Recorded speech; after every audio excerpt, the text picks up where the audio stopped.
Arthur Pennington had been punching tickets on the London to Brighton line for 17 years, and he thought he had seen everything. But on a cold February morning in 1956, a regular passenger handed him a ticket that would unravel one of the most sophisticated espionage operations of the Cold War era. The punch marks on that innocent-looking railway ticket formed a pattern that shouldn't exist, a pattern that spoke in a language Arthur didn't yet understand. What he discovered would make him question every routine interaction he had ever had, every familiar face that boarded his train each morning, and whether the quiet man in seat 12C was really just a music teacher traveling to his piano students. Before we carry on, please hit the subscribe button to make my day and let me know where you are watching from in the comments. The morning of February 14th, 1956, started like any other for Arthur Pennington. He stood on the platform at Victoria Station, his conductor's cap sitting precisely at the regulation angle, his ticket punch hanging from its leather strap on his belt. The cold air made his breath visible as he waited for the 7:15 to Brighton to finish boarding. Arthur was a creature of habit, a man who took pride in the orderliness of railway operations, in the predictable rhythm of departure times and ticket collections. He had survived the war years by finding comfort in routine, and the railway had given him that in abundance. The passengers filed past him with the usual mixture of morning drowsiness and hurried purpose. Arthur knew many of them by sight, if not by name. There was Mrs. Henderson with her shopping bags, always traveling to visit her sister on Tuesdays. There was young Robert Clayton, the bank clerk who never looked up from his newspaper. There was the group of secretaries who giggled together in the third carriage. And there was Viktor Mareyev, the quiet man who always sat in the same seat, always carried the same leather briefcase, always smiled politely when Arthur checked his ticket. Viktor had been riding this train 3 times a week for nearly 2 years. He told anyone who asked that he was a piano teacher traveling between London and Brighton to visit his students. His English was excellent, though marked by a faint accent that Arthur had never quite been able to place. Eastern European, certainly, but Viktor had explained that his family had fled Hungary during the war. It was a common enough story in those days. London was full of displaced persons, refugees who had rebuilt their lives in the shadow of the conflict that had torn Europe apart. Arthur climbed aboard the train as the station clock showed 7:13. He began his familiar walk through the carriages, checking tickets, answering questions, helping elderly passengers with their luggage. The rhythm of it was soothing, the same questions answered the same way, the same faces offering the same greetings. In the 4th carriage, he found Viktor Mareyev in his usual spot, seat 12C, the leather briefcase resting on his lap. Viktor looked up with that same polite smile and reached into his coat pocket for his ticket. Arthur noticed, as he had noticed many times before, that Viktor's hands were elegant, with long fingers that did indeed look like they belonged to a pianist. The ticket Viktor handed him was a standard return fare, London to Brighton and back, valid for 1 month. Arthur positioned his punch over the ticket, ready to make the usual validation mark, when something made him pause. The ticket already bore several punch marks from previous journeys, as was normal for a monthly return, but as Arthur held it up to the light filtering through the carriage window, something about the pattern caught his attention. The holes were not in the standard positions. Arthur had been punching tickets for so long that the correct placement was instinctive, muscle memory that required no thought. These marks were scattered across the ticket in positions that seemed almost random, yet something about their arrangement troubled him in a way he couldn't immediately articulate. He looked at Viktor, who was gazing out the window with an expression of mild disinterest. Arthur punched the ticket in the correct position and handed it back. Viktor thanked him and returned the ticket to his pocket. Arthur moved on to the next passenger, but the image of those oddly placed punch marks lingered in his mind like an itch he couldn't scratch. The train rumbled through South London, past rows of terraced houses with their smoking chimneys, past factories where the early shift was already at work, past the common where a few hardy souls were walking their dogs despite the bitter cold. Arthur continued his rounds, collecting fares from new passengers who had boarded at Clapham Junction, answering a question about arrival times at Preston Park, helping a mother manage her 2 small children and their mountain of luggage. But his thoughts kept returning to Viktor's ticket. It wasn't just that the punch marks were in unusual positions. Now that Arthur thought about it, he realized he had noticed this before with Viktor's tickets, but had never consciously registered it as anything significant. Conductors didn't always punch in exactly the same spot. After all, there was some variation, especially when the train was crowded and you were trying to check tickets quickly while maintaining your balance as the carriage swayed. But these marks seemed deliberately placed in specific positions, and that specificity nagged at Arthur's methodical mind. When the train pulled into Brighton station at 8:42, Arthur stood on the platform and watched the passengers disembark. Viktor Mareyev was among the last to leave, his briefcase held carefully, his dark overcoat buttoned against the sea wind that swept in from the channel. Arthur watched him walk toward the station exit, then disappear into the morning crowd. For a moment, Arthur considered following him, seeing where he actually went, but the absurdity of the idea struck him immediately. What was he thinking? That this polite piano teacher was somehow suspicious because his ticket had been punched in unusual positions? The war had ended more than 10 years ago. Arthur needed to stop seeing spies in every shadow, but he couldn't shake the feeling. That evening, after his shift ended, Arthur sat in his small flat in Brixton with a cup of tea growing cold beside him. He kept thinking about those punch marks, about the pattern they had formed. He wished he had kept the ticket, studied it more carefully, but of course that was impossible. Passengers kept their tickets, and conductors simply marked them. The tickets were evidence of payment, not objects to be collected and analyzed. The next morning, Arthur arrived at Victoria Station earlier than usual. He had spent a restless night, his mind cycling through memories of Viktor Mareyev's tickets, trying to recall if there had been other instances of this odd punch pattern. He realized that he couldn't be certain. How many thousands of tickets had he punched over the years? How could he possibly remember the specific pattern of marks on any particular passenger's ticket? But he could pay attention now. He could watch more carefully. If this was nothing, if it was just his imagination creating mysteries where none existed, then careful observation would prove it. And if it was something, well, then careful observation would reveal that too. Viktor Mareyev boarded the 7:15 to Brighton that morning, as he did every Tuesday and Thursday. Arthur made sure to be the conductor who checked his carriage. When Viktor handed over his ticket, Arthur studied it carefully before punching. The previous marks were there, scattered across the ticket's surface in that same seemingly random pattern. Arthur added his own mark, making sure to place it in the regulation position, and handed the ticket back. Viktor nodded his thanks and returned to gazing out the window. Arthur moved through the rest of the carriage, but his mind was working furiously. He tried to visualize the pattern of holes on Viktor's ticket, tried to see if there was any logic to their placement. Were they spelling something? Some kind of code? But that seemed ridiculous. Why would anyone use train ticket punch marks to send coded messages? How would the recipient even see the ticket? And yet, the more Arthur thought about it, the more convinced he became that those marks were not random. That night, Arthur did something he had never done in 17 years of railway service. He took a blank ticket stub from his conductor's pouch and brought it home. In his flat, he spread it out on his small dining table and tried to recreate the pattern of punch marks he had seen on Viktor's ticket. He used a pencil to mark where he remembered the holes being, but after an hour of trying, he had to admit defeat. He couldn't remember the exact positions. The pattern existed in his mind as a general impression, a sense of wrongness, but he couldn't reproduce the specific details. He needed to see another of Viktor's tickets. He needed to study it properly, to understand what it was about the punch marks that troubled him so deeply. But how could he do that without arousing suspicion? Conductors checked tickets. They didn't confiscate them or study them at length. Any unusual behavior on his part might alert Viktor if Viktor really was doing something suspicious. And if Viktor wasn't doing anything suspicious, then Arthur would simply be harassing an innocent passenger for no good reason. The solution came to Arthur 3 days later. On a Friday morning when Viktor boarded the 7:15 as usual, Arthur checked his ticket in the normal way, but this time, as he handed it back, he fumbled deliberately, letting the ticket slip from his fingers and fall to the floor. Both he and Viktor reached down to retrieve it, and in the moment of confusion, Arthur palmed a different ticket, a blank one from his pouch, and handed it to Viktor instead.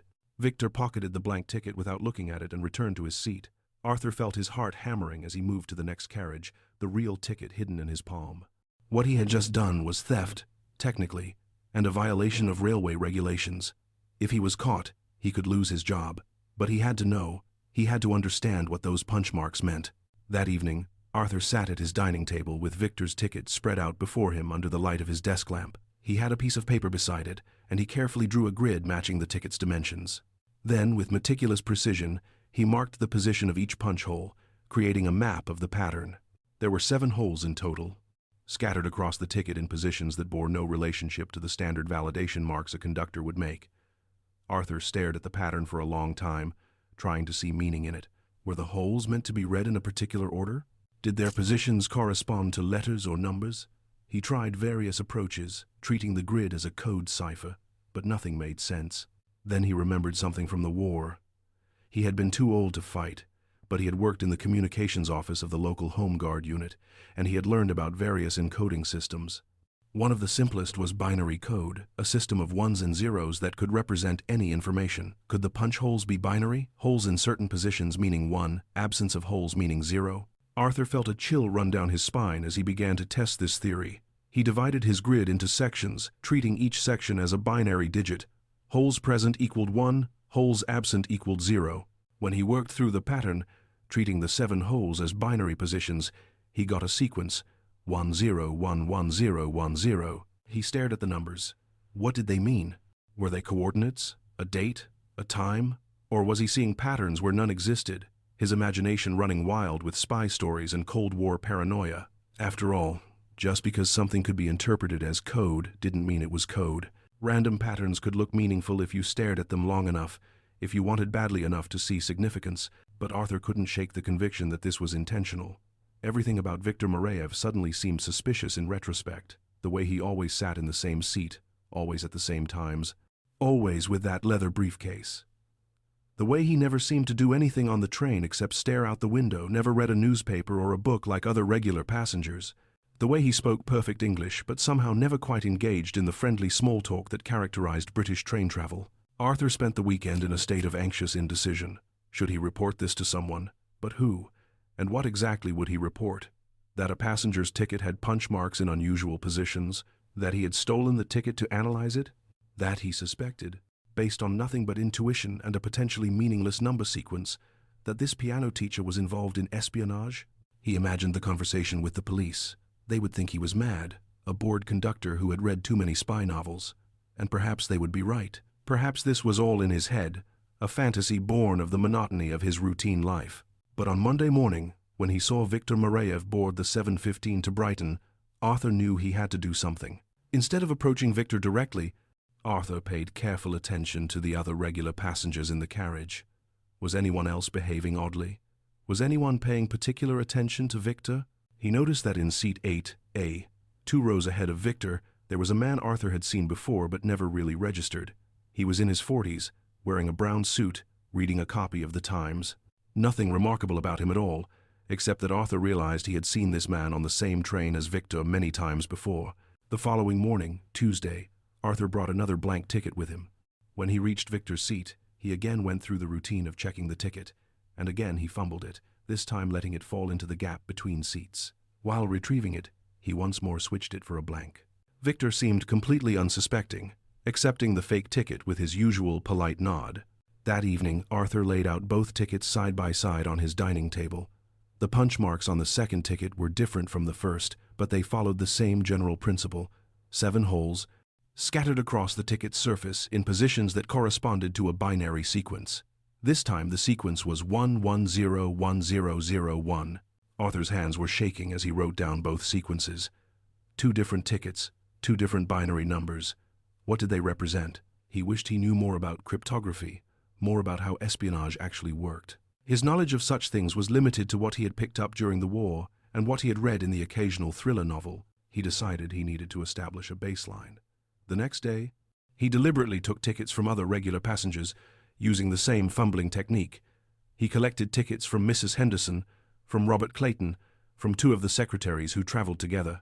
That evening he examined all of them under his lamp. The punch marks on these tickets were exactly what he expected, random in their small variations, but always clustered in the general validation area, never scattered across the entire ticket surface like Viktor's. Arthur knew he could not continue stealing tickets indefinitely.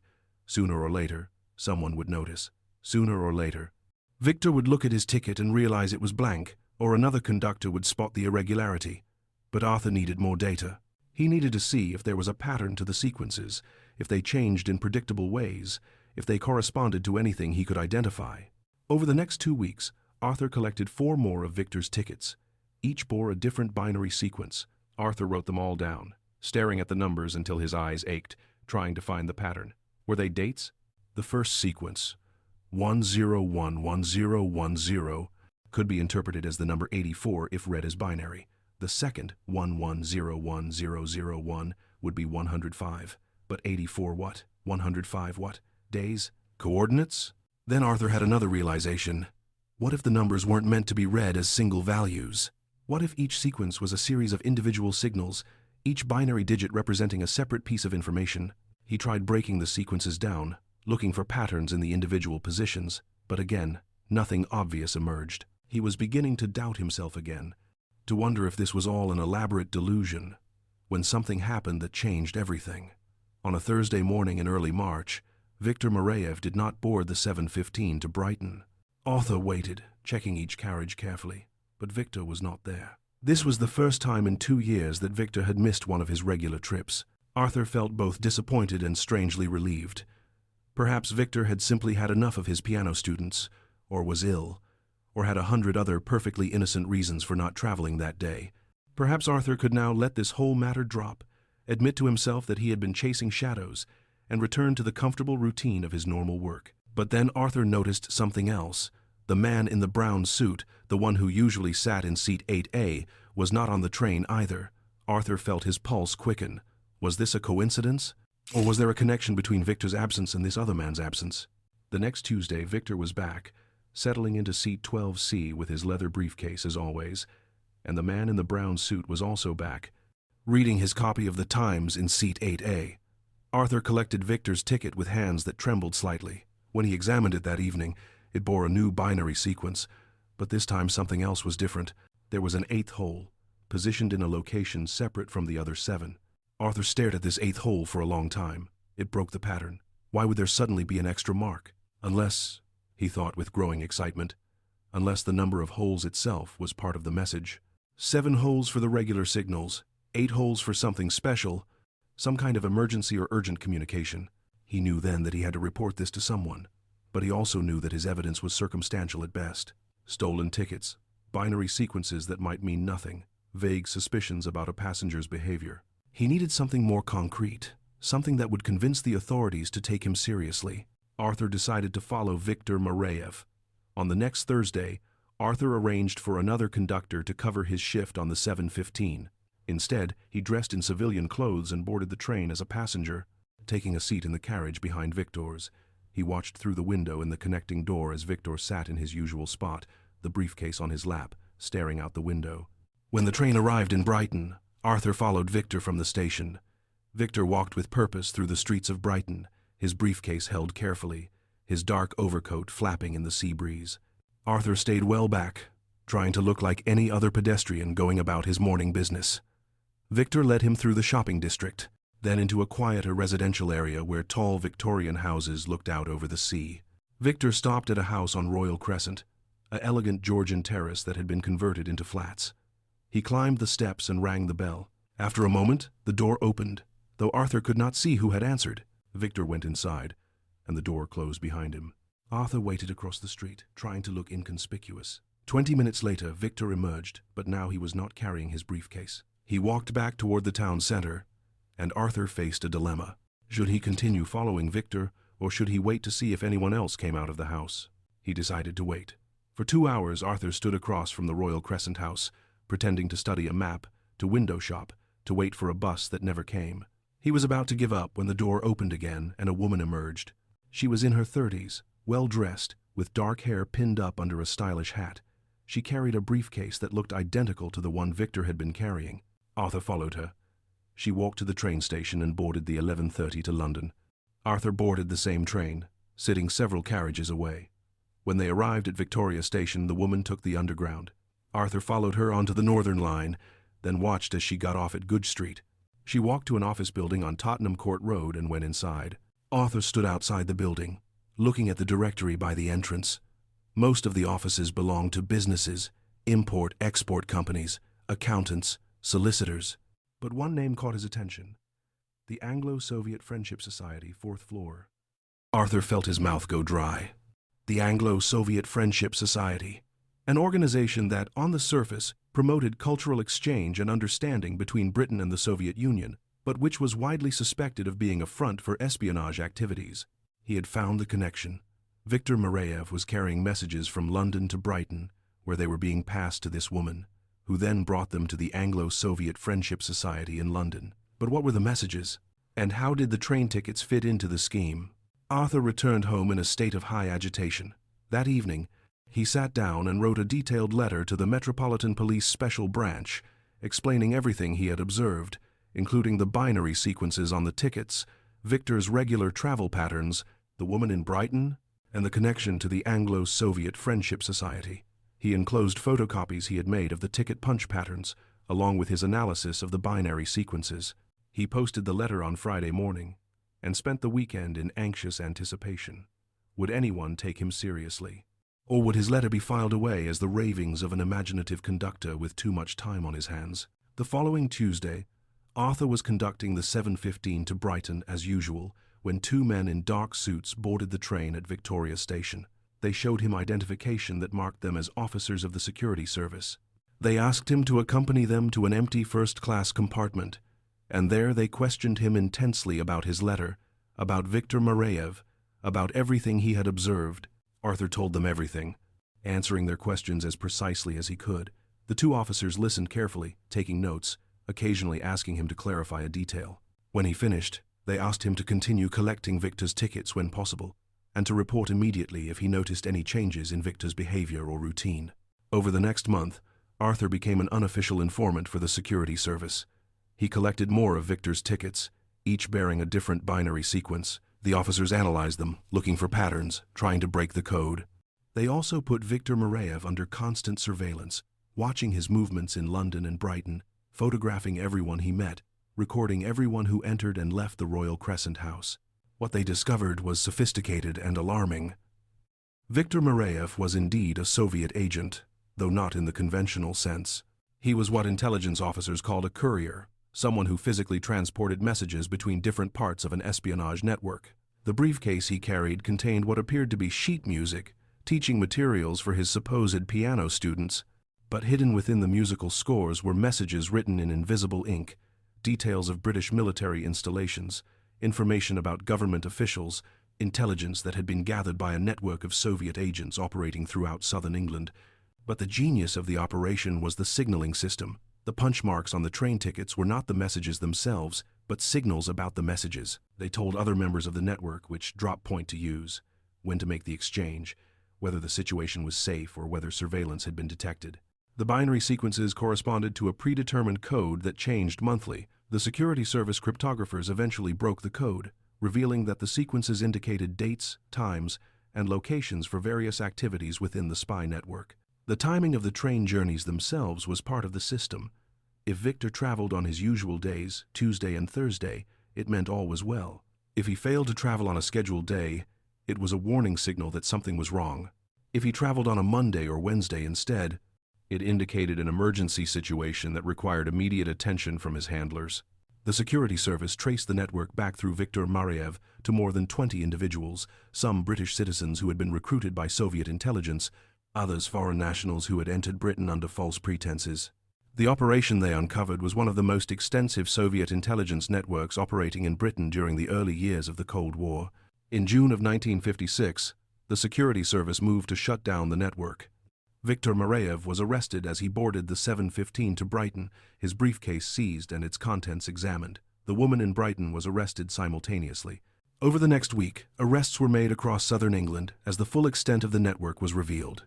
Arthur Pennington was called to give testimony in the closed trial that followed. He stood in the witness box and explained how he had noticed the unusual punch marks, how he had collected the tickets and analyzed the patterns, how his observations had led to the unraveling of the entire operation. The prosecutor praised his vigilance and his dedication to duty. Viktor Mareyev, sitting in the dock, listened with an expression of bitter resignation. He was convicted of espionage and sentenced to 25 years imprisonment. The case was covered extensively in the newspapers, though many details were kept secret for national security reasons. Arthur found himself briefly famous as the ordinary railway conductor who had helped expose a major Soviet spy ring. He received a commendation from the Home Secretary and a monetary reward of £500, a substantial sum in those days. But Arthur found that the fame made him uncomfortable. He did not like being photographed for newspapers or interviewed about his experiences. He had not sought attention or recognition. He had simply noticed something that seemed wrong and had pursued it with the methodical persistence that characterized everything he did. After a few months, the publicity died down, and Arthur was able to return to his normal routine. He continued working as a conductor on the London to Brighton line. checking tickets and helping passengers, maintaining the same precise standards he had always held. But something had changed. He found himself looking at his regular passengers differently now, wondering what secrets they might be carrying, what hidden purposes might lie behind their familiar faces. He realized that the war had never truly ended for him. He had thought, when the fighting stopped in 1945, that peace had returned, that the world could go back to the way it had been before. But the Cold War had brought a different kind of conflict, one fought in shadows and silence, one where enemies looked like friends and friends might be enemies. The punch marks on a train ticket could be a message to foreign agents. The piano teacher could be a spy. Nothing was quite what it seemed. Yet Arthur also discovered something else. He learned that ordinary people, people doing ordinary jobs, could make a difference in extraordinary circumstances. A conductor checking tickets on a commuter train could help protect his country from those who wished it harm. Vigilance was not just the responsibility of professional intelligence officers or government officials. It was the duty of every citizen who cared about the security and freedom of their nation. In the years that followed, Arthur often thought about Viktor Mareyev. He wondered what had led a talented man to betray the country that had given him refuge. Was it ideology? A genuine belief in the Soviet system? Was it coercion? Threats against family members still living behind the Iron Curtain? Or was it simply the excitement of living a double life, the thrill of deception and danger? Arthur never learned the answer to these questions. Viktor Mareyev served 15 years of his sentence before being exchanged for a British agent held in Moscow. He returned to the Soviet Union and disappeared from public view. Some years later, Arthur read in the newspaper that Viktor had died in Moscow, though the circumstances were not disclosed.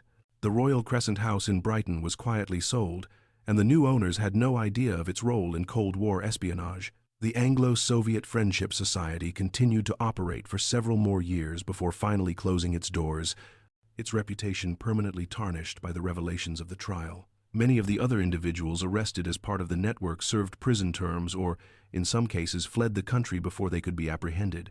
Arthur Pennington retired from the railway in 1971.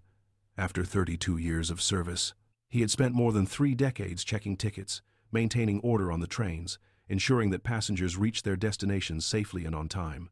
It had been a good career, a satisfying career, marked by that one extraordinary period when his routine observations had led to something far greater than he could have imagined. In his retirement, Arthur wrote a detailed account of the Viktor Mareyev case, though it was not published until many years later, after various government secrecy restrictions had been lifted. His memoir became a minor classic in the literature of Cold War espionage, studied by historians and intelligence professionals for its insights into how ordinary citizens could contribute to national security through simple vigilance and attention to detail. What Arthur Pennington had demonstrated was that espionage was not just a matter of dramatic confrontations and sophisticated technology. Sometimes it was about noticing small things that were not quite right, about trusting your instincts when something seemed odd, about having the courage to pursue your suspicions even when others might think you were being foolish or paranoid. The punch marks on those train tickets had been a small detail, easy to overlook, easy to dismiss as meaningless variation. But Arthur had noticed them, had recognized that they were not random, had persisted in trying to understand what they meant. That persistence, that refusal to accept the easy explanation, had made all the difference. In his final years, living in a small cottage in Sussex, Arthur would sometimes take out the photocopies he had kept of Viktor's tickets, the maps he had drawn of the punchmark patterns, the notes he had made during those tense weeks of investigation. He would study them again, remembering the anxiety and excitement of that time, the fear that he was wrong mixed with the growing conviction that he was right.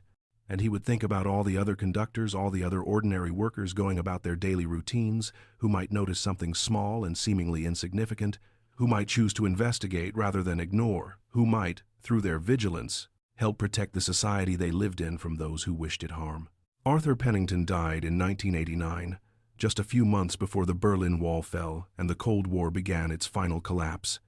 He did not live to see the opening of the Soviet archives, which confirmed many details of the espionage networks that had operated in Britain during the 1950s.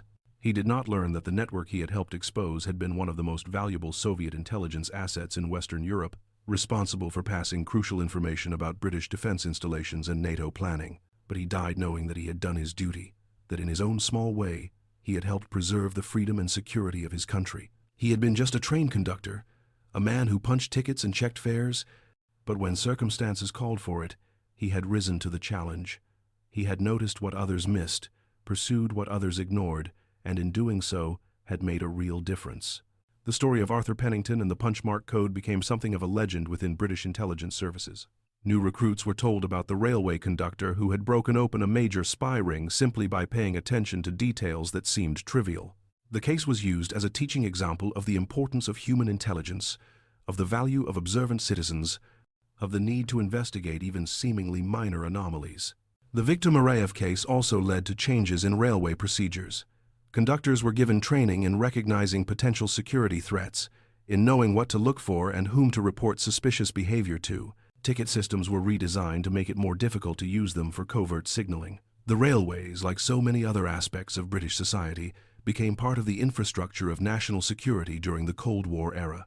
But perhaps the most important legacy of Arthur Pennington's discovery was the reminder it provided that security is not just the responsibility of professional security services. Every citizen has a role to play in protecting their society. Vigilance, attention to detail, the willingness to question things that do not seem quite right.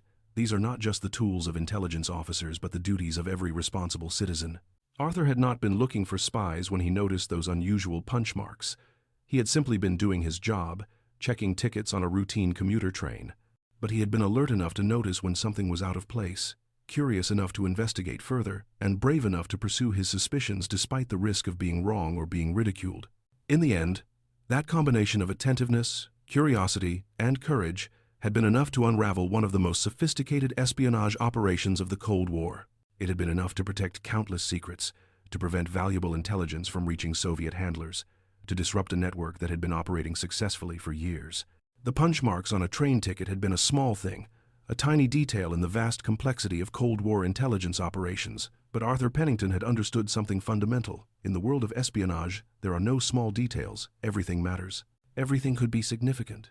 And the person who pays attention to the things others overlook might be the person who makes the crucial difference between success and failure, between security and vulnerability.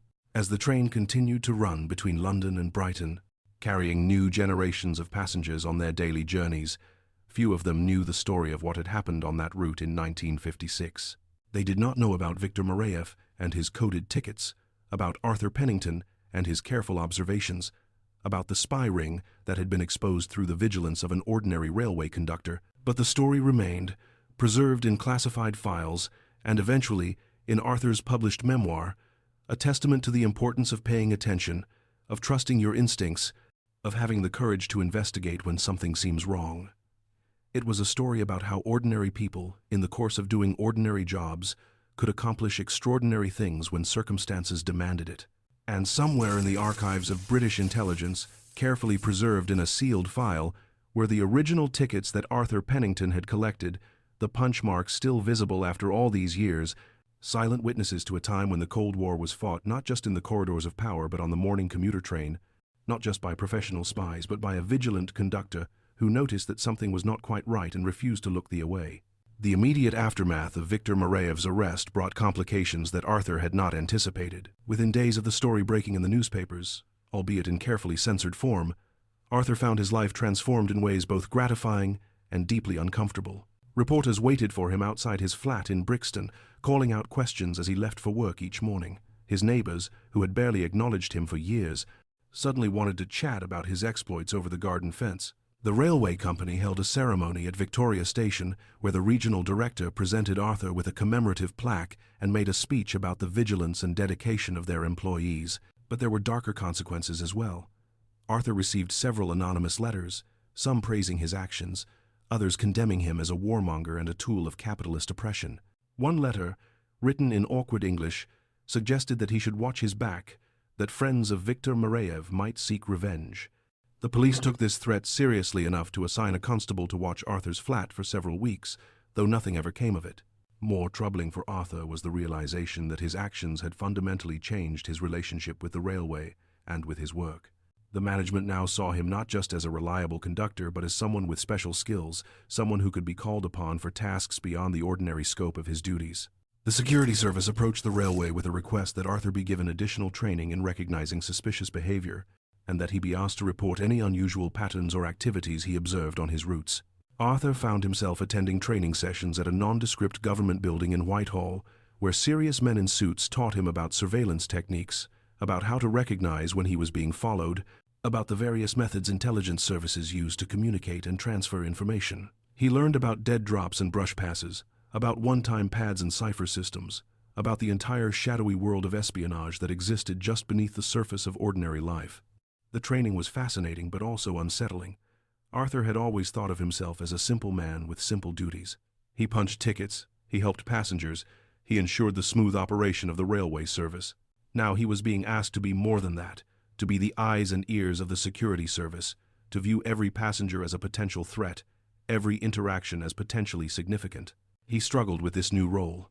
When he returned to work after the initial publicity had died down, he found it difficult to recapture the comfortable routine that had sustained him for so many years. He would check tickets and find himself scrutinizing the passengers more carefully, looking for signs of nervousness or deception. He would notice someone reading a Russian newspaper or speaking with an accent, and immediately wonder if they might be involved in espionage. The work that had once been simple and straightforward had become complex and fraught with hidden significance. His personal life also became more complicated. Arthur had been a widower for 8 years, his wife Margaret having died of cancer in 1948. He had adjusted to living alone, to the quiet evenings in his small flat, to the solitary meals and the long weekends with nothing but his own company. But now, in the wake of his sudden fame, he found himself receiving attention from women in ways he had not experienced since his youth. One woman in particular caught his interest. Her name was Dorothy Richardson, and she was a librarian at the Brixton Public Library, where Arthur sometimes spent his afternoons browsing books on history and current affairs. Dorothy was in her mid-40s, a handsome woman with graying hair and intelligent brown eyes. She had always been friendly to Arthur, but after the newspaper stories about his role in exposing the spy ring, she began to engage him in longer conversations, asking about his experiences, expressing admiration for his courage and cleverness. Arthur was flattered by her attention, but also wary. The security service had warned him to be cautious about forming new relationships, to be aware that foreign intelligence services might attempt to compromise him through romantic entanglements. Every time he spoke with Dorothy, a small voice in the back of his mind wondered if her interest was genuine or if she was part of some elaborate scheme to recruit or manipulate him. The paranoia troubled him deeply. This was what espionage did to people, he realized. It made you suspicious of everyone, made you question the motives behind every friendly gesture, made you see threats in every shadow. Arthur did not want to live this way. He did not want to become one of those bitter, isolated individuals who trusted no one and saw conspiracies everywhere. So he made a conscious decision to resist the paranoia, to continue living as normally as possible despite his new knowledge and responsibilities. He accepted Dorothy's invitation to tea one Sunday afternoon, and they spent several pleasant hours discussing books and music and their memories of London before the war. She told him about her work at the library, about the challenges of managing a reduced budget and an aging collection. He told her about the railway, about the satisfaction of maintaining a reliable service despite the constraints of post-war austerity. They began seeing each other regularly, always in public places, always with the understanding that their relationship was one of companionship rather than romance. Arthur was not ready for romance, and he suspected Dorothy felt the same way. They were two middle-aged people who had both experienced loss and loneliness, finding comfort in conversation and shared interests. It was enough. But the security service continued to monitor Arthur's life, and one day, in August of 1956, he was summoned to a meeting at the Whitehall building where he had received his training. The same serious men in suits were there, but this time they had questions about Dorothy Richardson. They knew where she worked, where she lived, who her friends were. They had investigated her background and found nothing suspicious, but they wanted Arthur to be aware that his association with her was being watched. Arthur felt a surge of anger at this intrusion into his private life. He understood the need for security, understood that his role in exposing Viktor Mareyev made him a person of interest to foreign intelligence services. But the idea that his friendship with a librarian was being scrutinized and judged by government officials struck him as excessive and unjust. He said as much to the men in suits, speaking more forcefully than he normally would. They listened politely and assured him that they meant no disrespect, that they were simply doing their jobs, that he should continue his friendship with Dorothy but remain alert for any signs that she might be trying to extract information from him about security matters. The meeting left Arthur feeling drained and frustrated. When he met Dorothy for their usual Sunday tea the following week, he found it difficult to relax and enjoy their conversation. He kept thinking about the security service, watching them, analyzing their interactions, searching for hidden meanings in innocent words.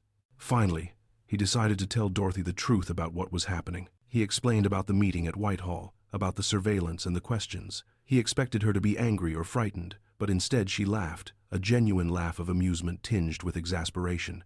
She told him that she had suspected something of the sort, that she had noticed men in dark cars parked near her flat, that her supervisor at the library had been asking unusual questions about her personal life. Dorothy reached across the table and took Arthur's hand, a gesture of reassurance and solidarity. She told him that she understood the world they were living in, that the Cold War had created an atmosphere of suspicion and fear that touched everyone, but she also said that she refused to let that fear dictate how she lived her life. She valued Arthur's friendship and did not intend to give it up just because some bureaucrats in Whitehall thought it needed monitoring. Her words strengthened Arthur's resolve to maintain some semblance of normalcy in his life. He continued his work on the railway, continued his friendship with Dorothy, continued to live as he had always lived, with honesty and integrity and attention to duty. But he also became more thoughtful about the broader implications of the work he had done. The trial of Viktor Mareyev and the other members of the spy ring had revealed the extent to which Soviet intelligence had penetrated British society. Some of those arrested were British citizens who had been recruited during their university years, idealistic young people who had believed that the Soviet Union represented the future of humanity. Others were refugees from Eastern Europe who had been coerced into working for Soviet intelligence through threats against family members still living behind the Iron Curtain.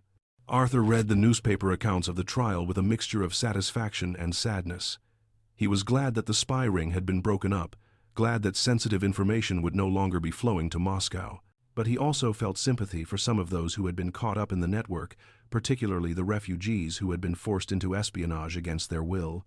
One of the defendants, a man named Jan Kowalski who had fled Poland after the war, testified that he had been approached by Soviet agents who threatened to harm his elderly mother unless he cooperated. Kowalski had worked as a translator at the War Office, and for 3 years he had been passing copies of documents to his Soviet handlers. When he was arrested, he wept in the dock and begged for mercy, saying that he had hated every moment of his betrayal but had seen no way to protect his mother while refusing to cooperate. Arthur thought about Jan Kowalski often in the months that followed. What would he have done in Kowalski's position? Would he have had the courage to refuse, knowing that refusal might mean death for someone he loved?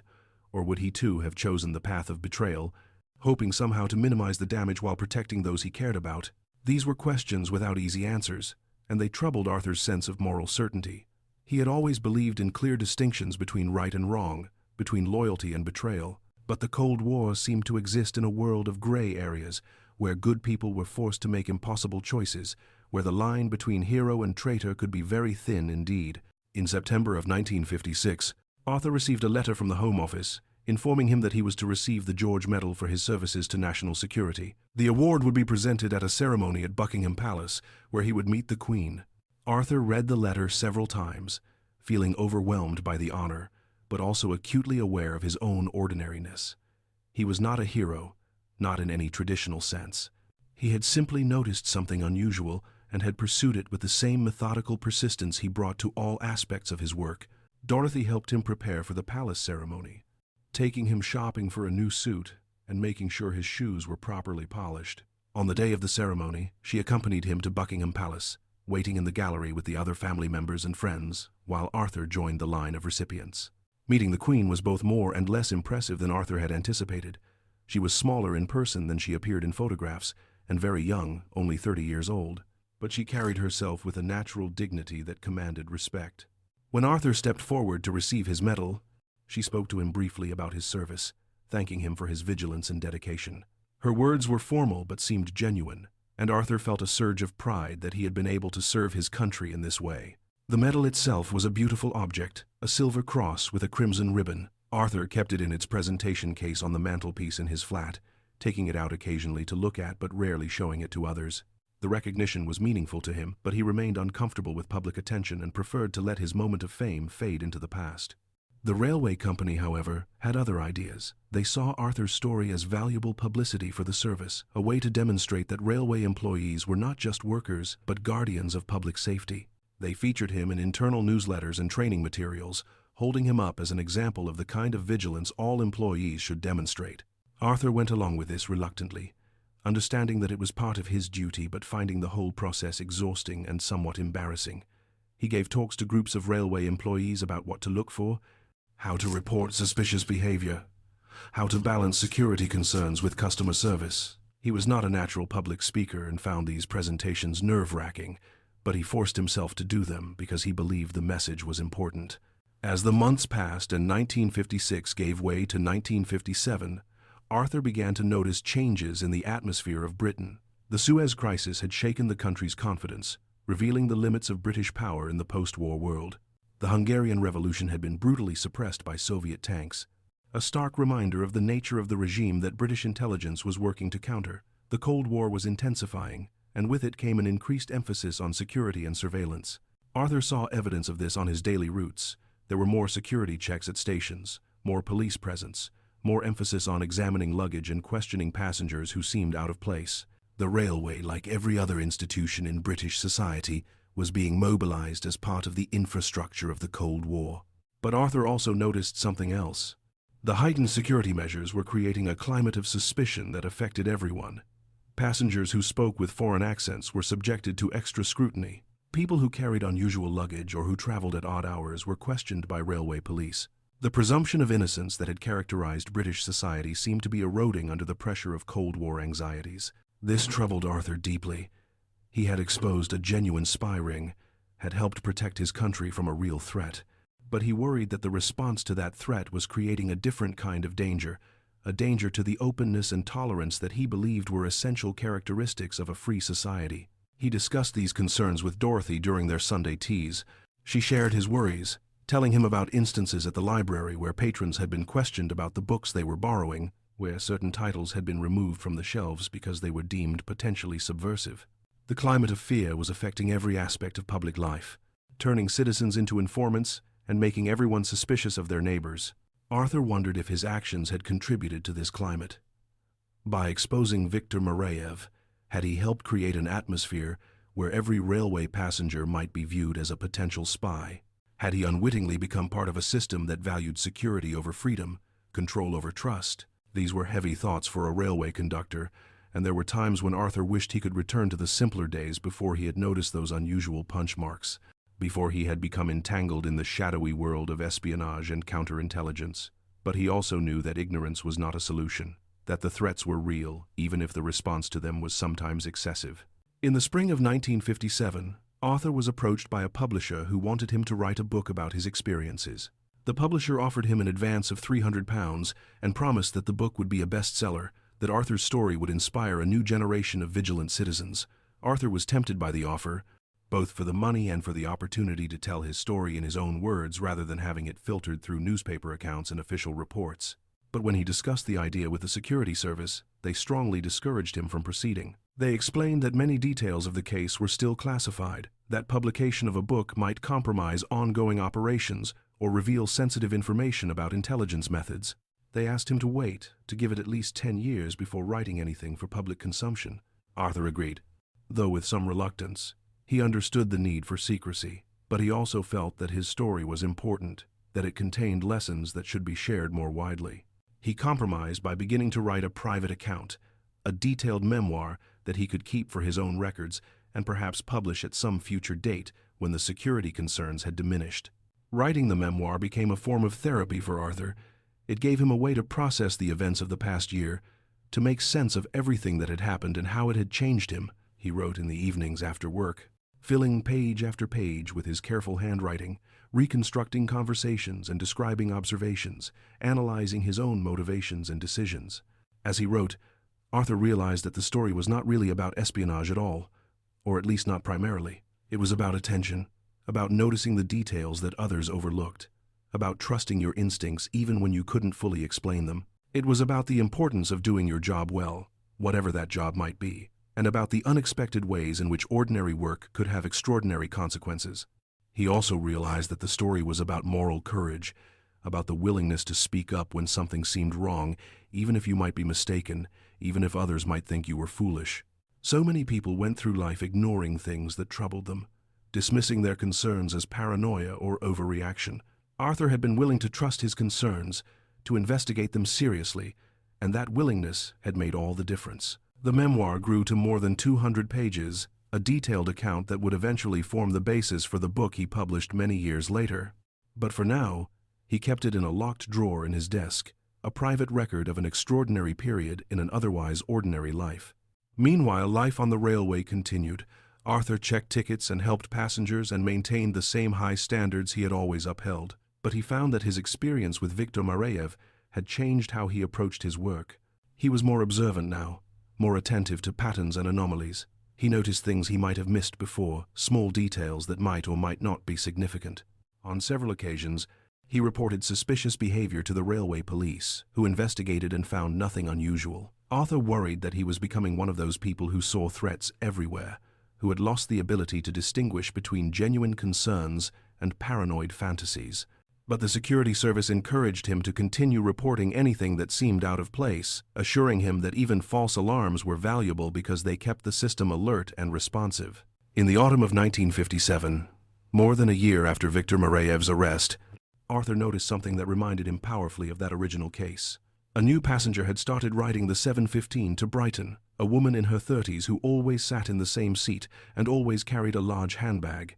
There was nothing obviously suspicious about her, but something about her behavior caught Arthur's attention.